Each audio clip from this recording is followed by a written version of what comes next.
ایک اصول بنا لیا اور اقوام متحدہ نے قرار دے دیا کہ یونائٹڈ نیشنز یونیسکو نے کہ کسی بھی ملک کی قومی پیداوار جی ڈی پی کا 4 سے 6% کم از کم جو ہے وہ تعلیم کے اوپر خرچ ہونا چاہیے. اور جب ہم نے دیکھا کہ دنیا کے تمام ممالک نے اس کے اوپر بڑا شد و مات سے نہ صرف عمل کیا اور اس عمل کے کرنے سے اس کے مطلوبہ نتائج بھی دیکھے، فوائد بھی دیکھے.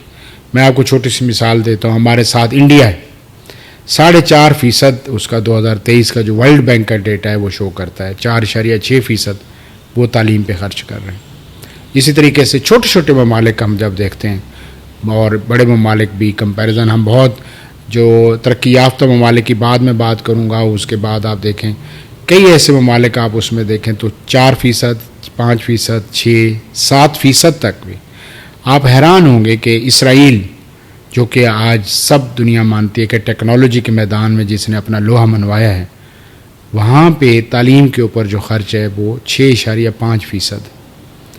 لیکن افسوس کے ساتھ یہ کہنا پڑتا ہے کہ مسلسل کئی دہائیوں سے پاکستان میں جو تعلیم کے اوپر بجٹ ایلوکیشن رہی ہے وہ اس وقت جو 2023-24 کا جو اکنامک سروے آف پاکستان آیا ہے، بلکہ 2024-25 کا، تو اس میں خود حکومتی جو اعداد و شمار ہیں وہ یہ برملا اظہار کر رہے ہیں کہ ہمارا تعلیم کے اوپر جو اخراجات ہیں وہ 0.8% ہیں. Very sad. 1% بھی پورا نہیں ہے. اور یہ پچھلے سال بھی تقریباً 1% رہا. اور ہم کتنے عرصے سے پچھلے 8-9 سال سے یہ کہتے رہے کہ آپ 4% کم از کم کریں. جو بھی حکومتی پارٹی آئی، اس میں افسوس کا مقام یہ ہے کہ کوئی اس میں فرق نہیں ہے.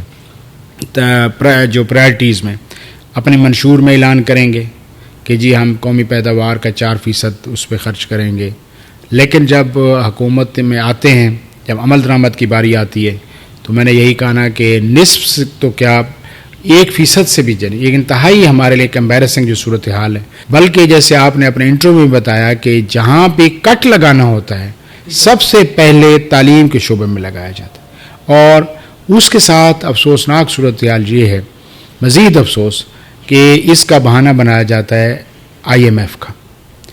IMF کبھی بھی اتنی مائکرو مینجمنٹ نہیں کرتی اور نہ ہی وہ سوشل سیکٹر خاص کر ایجوکیشن اور ہیلتھ میں کبھی یہ کہا انہوں نے کہ جی آپ اس کو کٹ لگائیں. لیکن میں آپ کی بات کو بڑھاتے ہوئے کیونکہ سب سے آسان ٹارگٹ اور ترجیح نہیں ہے، کیونکہ ان کا یہ خیال ہے، حکومت میں بیٹھے ہوئے اعلیٰ عہدیداران، وزیر اعظم، وزیر اعلیٰ، سب کا یہ خیال ہے کہ وزیر خزانہ کا کہ یار ادھر سے پیسے، گورنر ہاؤس اور وزیر اعلیٰ ہاؤس کا بجٹ اربوں میں ہے.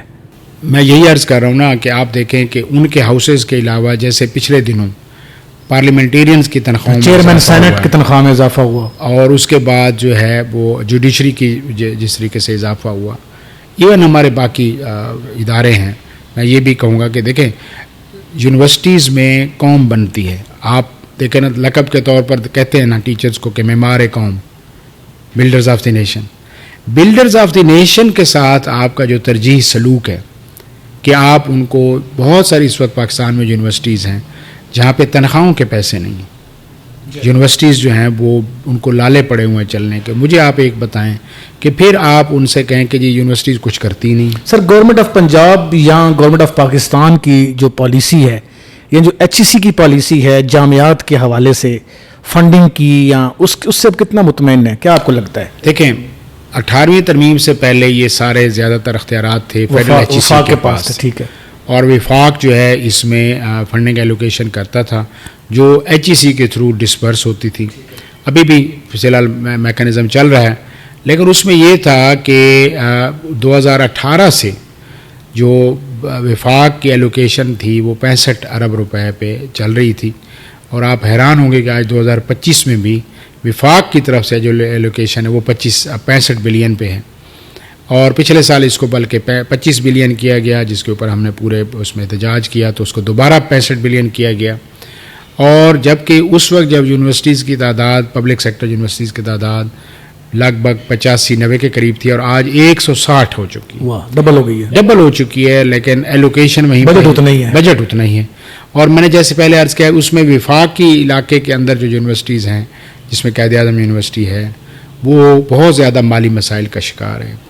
نمبر 1 یونیورسٹی ہے رینکنگ میں پاکستان کی, اور وہ اس میں تنخواہوں کے پیسے نہیں ہیں. سنا کئی مہینوں سے اساتذہ کو تنخواہیں نہیں ملتے, وہ بینکوں سے قرض لے کے کر رہے ہیں. یہ وفاقی دارالحکومت میں ورلڈ رینکنگ میں جو پہلے نمبر پہ یونیورسٹی ہے وہاں ٹیچرز کے پاس پاکستان کے پہلے نمبر پہ, اس کو تنخواہوں کے پیسے نہیں ہیں. اور یہ صدارتی جو ہے وہ ہمارا صدر ہاؤس, وزیر اعظم ہاؤس, FBR اور پارلیمنٹ سے تھوڑے ہی فاصلے پر یہ یونیورسٹی ہے, کوئی دور نہیں ہے. تو میں اصل میں عرض یہ کر رہا ہوں کہ یہ ترجیح شو کرتی ہے, آپ کی ترجیحات کیا ہیں. کیا اس دوران پاکستان کا بجٹ جو ہے, جو 2018 میں 5,000 ارب کے قریب تھا, آج وہ بڑھ کے 18,000 ارب تک پہنچ چکا ہے. یعنی 3 ٹائمز اس میں آپ نے اوور آل جو بجٹ ہے والیوم ہے وہ اس میں انکریز کیا. جی سر, موجودہ جو چیئرمین ہیں جن کے بارے میں بہت واضح کہا جاتا ہے کہ وہ بہت ساری سفارشوں کے ذریعے یہاں تک پہنچے, جس میں بہت سارے وزیروں کا بھی کردار ہے, اور کہا یہ جاتا ہے, جس طرح میں نے پچھلے پوڈ کاسٹ کا ذکر بھی کیا, کہ انہوں نے یونیورسٹیز کی پالیٹکس کو نہ صرف اور خراب کیا بلکہ یونیورسٹیز کی فنڈنگ کے اندر بھی کوئی بڑا کردار ادا نہیں کیا, اور HEC کی یا گورنمنٹ کی پالیسیز کو بہتر کرنے میں بھی کوئی رول پلے نہیں کیا انہوں نے. آپ اس کو سمجھتے ہیں کہ HEC کے چیئرمین کو کوئی یا تو کردار ادا کرنا چاہیے یا استعفیٰ دے دینا چاہیے اگر وہ کردار ادا نہیں کر سکتا؟ جی دیکھیں, جیسے میں نے پہلے بتایا کہ حکومتی جو پالیسیاں ہیں یا ترجیحات ہیں, تو اس میں ہم نے دیکھا کہ پچھلے 2 سے 3 سال پہلے HEC کی پالیسیز, HEC کی پاورز کو بھی بڑا کٹ لگایا گیا, بلکہ یہاں پہ پہلے چیئرمین کو ہٹایا گیا, پھر لگایا گیا, پھر اس کی ٹرم 4 سال کی بجائے 2 سال کی گئی, اور اس طرح کی بہت ساری اس میں معاملات میں جو ہے وہ حکومت, میں نے کہوں گا کہ بنیادی ذمہ داری میرے نزدیک وہ حکومت کی ہے, کیونکہ HEC کبھی حکومت سے بڑھ کے تو نہیں ہے نا, حکومت کے انڈر ہی ایک ادارہ ہے نا. اگر حکومت فنڈنگ اور اس کے اوپر پراپر چیک رکھے اور وہاں پہ ایک مناسب انتظام کے ذریعے چیزوں کو چلائے, تو میں سمجھتا ہوں کہ کبھی یہ نہیں ہو سکتا. اور آپ نے خود کہا کہ اگر وزراء اور وہ مداخلت اس میں نہ کریں اور اس ادارے کو اپنا کام کرنے دیں, تو پھر ہم یہ سمجھتے ہیں کہ بہت اچھے طریقے سے کام چل سکتا ہے. آپ سر اس سے متفق ہیں کہ HEC کے اندر یا یونیورسٹیز کے اندر تقرری کے معاملات ہوں یا فنڈنگ کے معاملات ہوں, وہاں سیاسی انٹرفیرنس بہت زیادہ ہے. مطلب آپ یوں سمجھیں کہ ایک لیکچرر کیا ایک کلرک کے بھرتی ہونے سے لے کر چیئرمین HEC کے بھرتی ہونے تک سیاسی انٹرفیرنس ہے. آپ کو لگتا نہیں کہ اس سے تعلیمی یا یونیورسٹیز کا نظام تباہ و برباد ہو گئے؟ جی تھوڑا سا میں یہاں پہ اختلاف کروں گا کہ سیاست کی جو جتنی شدت آپ نے بتائی ہے اس سے تو میں شاید اتنا اتفاق نہ کروں کہ اتنے لیول تک مینجمنٹ نہیں ہے. بڑے عہدوں پہ بالکل ہوتی ہے, چھوٹے اس پہ اتنی زیادہ نہیں ہے. مختلف یونیورسٹیز میں صاف ظاہر ہے کہ ہم اس چیز کا حصہ بھی ہیں, لیکن یہ کبھی اس طرح نہیں ہوتی. اور دوسرا میں یہ سمجھتا ہوں کہ جو پولیٹیکل پارٹیز کی طرف سے ہوتا ہے وہ زیادہ تر ان کی کوشش یہ ہوتی ہے کہ پاورز کو یونیورسٹیز کی, جو ہمیشہ ایک یونیورسٹیز کا ایک اور بھی رہا ہے ایک ہال مارک میں سمجھتا ہوں, وہ یہ ہے کہ ان کو جب بنایا گیا تو ان کے ساتھ اٹانومی دی گئی جو وہ ریسرچ کے لیے بنیادی ہوتی ہے. کیونکہ ورنہ کالج اور یونیورسٹی کا فرق یہ ہوتا ہے کہ یہاں پہ ایک اٹانومی کے ساتھ, انڈیپینڈنس کے ساتھ کام کرنے کی آزادی ہوتی ہے, اور یہ فرق ہوتا ہے کالج اور یونیورسٹی میں. لیکن جو نئی یونیورسٹیز بنائی گئیں پنجاب میں خاص کر, تو ان میں ان یونیورسٹیز کی اٹانومی کو بہت ہی محدود کر دیا گیا, اور صوبائی وزیر تعلیم کے ذریعے ان کو چیئر کروایا گیا, جو اکثر اگر اویلیبل نہیں ہوتے تو صوبائی سیکٹری تعلیم کے ذریعے ان کو چیئر کروایا گیا, ان کے سنڈیکیٹس کو. اور جو صوبائی حکومتوں کو اور وفاقی حکومتوں کی جو زیادہ تر کوشش رہی فنڈنگ اور یونیورسٹیز کو اپ گریڈ کرنے کی بجائے جو ان کے پاس بچی کھچی پاورز ہیں وہ بیوروکریسی کے ذریعے ان کو مزید حاصل. سر ابھی آپ نے نئی یونیورسٹیوں کی بات کی, ہمارے پاس پہلے جو یونیورسٹیاں موجود تھیں ان میں اتنے کرائسس تھے, ان کو اپ گریڈ کرنے کے مسائل تھے, اور بہت سارے جس طرح تنخواہوں کے مسائل تھے. حکومت نے وہ مسائل حل کرنے کے بجائے پچھلے دور حکومت میں بھی 25-30 نئی یونیورسٹیوں کے NOC جاری کر دیے. اس دور حکومت میں بھی کئی نئی یونیورسٹیاں بنانے کے اعلانات کیے جا رہے ہیں مریم نواز کی طرف سے. کیا بہتر نہیں کہ ہم, کیونکہ یونیورسٹی بنانا کوئی بلڈنگ کھڑی کرنا تو نہیں ہے کہ آپ نے بلڈنگ کھڑی کر دی یونیورسٹی بن گئی, اس کا ایک پورا پروسیجر ہے, اس کا ایک سیٹ اپ چاہیے, اس میں فیکلٹی چاہیے, اس کی ایڈمنسٹریشن چاہیے آپ کو, پھر آپ کو بجٹ چاہیے.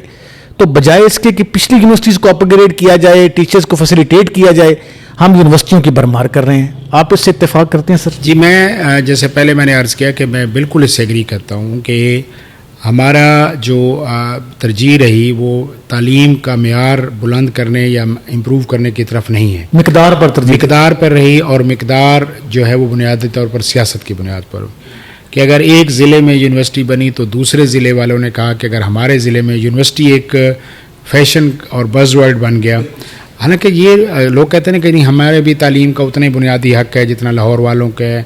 ہمارے دیکھیں نا پاکستان ابھی تک دیکھیں کہ ملتان میں، بہاولپور میں، ڈیرہ غازی خان میں آپ ڈویژنل لیول تک تو یونیورسٹیز رکھیں، کالجز، پوسٹ گریجویٹ کالجز ہیں جو ہر جگہ پہ اویلیبل ہیں، جو بہت اچھی تعلیم دے رہے تھے، اور وہ محدود وسائل کے باوجود تھوڑی فیس کے ساتھ بہت اچھی تعلیم. لیکن سر اس سے نقصان ہوا نا جب میں یہ کہہ رہا ہوں کالجز میں بی ایس کیا. میں اسی طرف آ رہا ہوں کہ آپ نے کالجز میں بھی بی ایس سٹارٹ کر دیا، وہاں پہ ایک نئی یونیورسٹی بھی بنا لی، ادھر بھی بی ایس شروع کر دیا، اس کی فیس کہیں پہ پہنچا دی، کالج کی فیس، یعنی آپ ایک عجیب کنفیوژن کا شکار ہو گئے، اسٹوڈنٹ بھی، والدین بھی.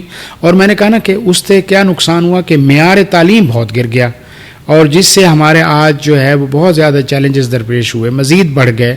ہمارا جو تعلیم کا بحران تھا، اعلیٰ تعلیم کا خاص کر بحران، وہ مزید میں سمجھتا ہوں گہرا ہو گیا. اور ابھی بھی اس سال بھی جو افسوسناک صورتحال ہے وہ کوئی بہتری نہیں ہے بلکہ بگاڑ ہی ہے.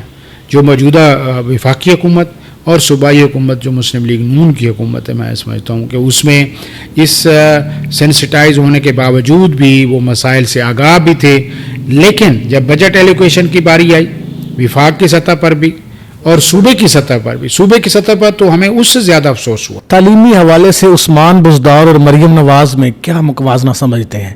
دونوں میں کوئی بہتری آئی؟ کس دور حکومت میں زیادہ بہتری آئی؟ دونوں میں اس وقت تک تو کوئی بہتری کی صورتحال نہیں. دونوں برابر جا رہے ہیں تعلیم کے مدد. اعلیٰ تعلیم کے حوالے سے میں سمجھتا ہوں کہ جیسے یونیورسٹیز کے ان کا بھی یہی تھا کہ زیادہ سے زیادہ کھولی جائیں نئی یونیورسٹیز اور اس کو پیمانہ بنایا جائے کہ تعلیم بہت ترقی کر رہی ہے. جبکہ دوسری طرف یہ تھی کہ جو موجودہ بڑی یونیورسٹیز تھیں وہ مسائل میں دلدل میں پھنستی جا رہی تھیں، اور وہ نئی یونیورسٹیز کے ڈیولپمنٹ فنڈ میں جو ایلوکیشن کرتے ہیں نا، جو بلڈنگ بنانے کے لیے، اس کو پراؤڈلی اناؤنس کیا جاتا ہے کہ ہم نے اتنے ارب روپے جو ہے وہ. سر سرکاری بجٹ سے سیاستدان اپنے نام سے میڈیکل کالج اور یونیورسٹیاں بنا سکتے ہیں؟ لیکن یہی تو افسوسناک، میں نے کہا نا کہ بار بار یہی ہوتا ہے کہ یہ ایک بہت ہی جو قابل مسرت چیز ہے. Maryam Nawaz degree college, Nawaz Sharif degree college, Nawaz Sharif park, Asifa Bhutto college, Bilawal Bhutto, Benazir Bhutto college, یہ کیا ہے؟ دیکھیں دنیا میں بھی اس طرح کی ٹریڈیشن تو ہیں کہ جو بڑے سیاستدان ہوتے ہیں ان کے نام پہ سینٹرز بھی بنتے ہیں. ایک آدھ ہے، لیکن وہی ہے 12-13 کے قریب اس بجٹ میں نئے ایسے ہیلتھ کلینک، پارک بنائے گئے، ایجوکیشن انسٹیٹیوٹ بنائے گئے جو مریم نواز اور نواز شریف کے نام پر بنائے گئے. ہم خود ان کی خدمات کو اون کرتے ہیں، ٹھیک ہے یار آپ خدمات دیں پنجاب کے لیے، لیکن یہ تو کوئی طریقہ نہیں ہے نا کہ آپ اپنی تشہیری مہم کے اوپر تعلیم کا بیڑا غرق کر دیں. دیکھیں نا یہی ہے کہ اگر آپ وہاں پہ اتنے اخراجات کر رہے ہیں، کاش آپ تعلیم کے معیار کو اپ گریڈ کرنے کے لیے بھی کر رہے ہوتے. میں آپ کو بتاتا ہوں نا کہ وفاقی حکومت کی میں آپ کو پہلے توجہ دلاتا ہوں کہ کس طریقے سے ان کی پالیسی اس دفعہ بہت ہی خطرناک اور جس نے پورے پاکستان میں ایک بے چینی اور مایوسی کی لہر دوڑائی ہے. وہ یہ ہے کہ جہاں پہ ہم تو کہہ رہے تھے نا کہ آپ بجٹ بڑھائیں، یونیورسٹیز کا ریکرنگ گرانٹ بڑھائیں، تو انہوں نے یہ کیا کہ 2006 سے جو یونیورسٹی ریسرچرز ہیں، جو ٹیچرز ہیں، تو جنرل پرویز مشرف کی گورنمنٹ جس کو جو ہے بہت شوق سے ڈکٹیٹر بھی کہا جاتا ہے، اس کے بارے میں بہت باتیں کی، تعریفیں بھی کی جاتی ہیں، بڑی تعریفیں بھی کی جاتی ہیں، اور موجودہ حکومت اور باقی ساری سیاسی حکومت جماعتیں بڑے شد و مد سے ان کا جو ہے ان کے اوپر اعتراض بھی کرتی ہیں. ان کے دور میں یونیورسٹی ریسرچرز اور ٹیچرز کو 75% جو ہے ٹیکس میں ایک ریبیٹ دیا گیا کہ آپ کا ہم اور ڈائریکٹ کوئی اور الاؤنس یا اس طرح تو نہیں دے سکتے. یہ حالیہ احتجاج کی اب ساری کہانی جی حالیہ ہم اسی وجوہات کیا ہیں؟ وجوہات جی سر، کہ اس میں جبکہ باقی بیوروکریسی کو یا باقیوں کو بہت سارے الاؤنس دیے، ایگزیکٹو الاؤنس دیے گئے، ان کو بہت گاڑیوں کی صورت میں بہت پریولیجز دیے گئے جو ہمارے انہی اداروں سے پڑھ کے جاتے ہیں ہمارے ہاتھوں سے. تو انہوں نے ایک ٹوکن آف اپریسیشن کہہ لیں کہ انہوں نے کہا کہ اس وقت کی حکومت نے کہ ہم شوکت عزیز صاحب اس پرائم منسٹر تھے، تو آج بھی لوگ ان کو یاد کر رہے ہیں. باقی لوگ کیسے یاد کرتے ہیں، لیکن اکیڈیمیا کیسے یاد کر رہے ہیں. شوکت عزیز صاحب سر پیراشوٹر تھے، بالکل پیراشوٹر تھے، لیکن اس پیراشوٹر کی میں آپ کو بتا رہا ہوں کہ اعلیٰ تعلیم کے لیے کیا ان کے فنڈنگ کے معاملات دیکھ لیں، ان کے انسینٹیوز معاملات دیکھ لیں،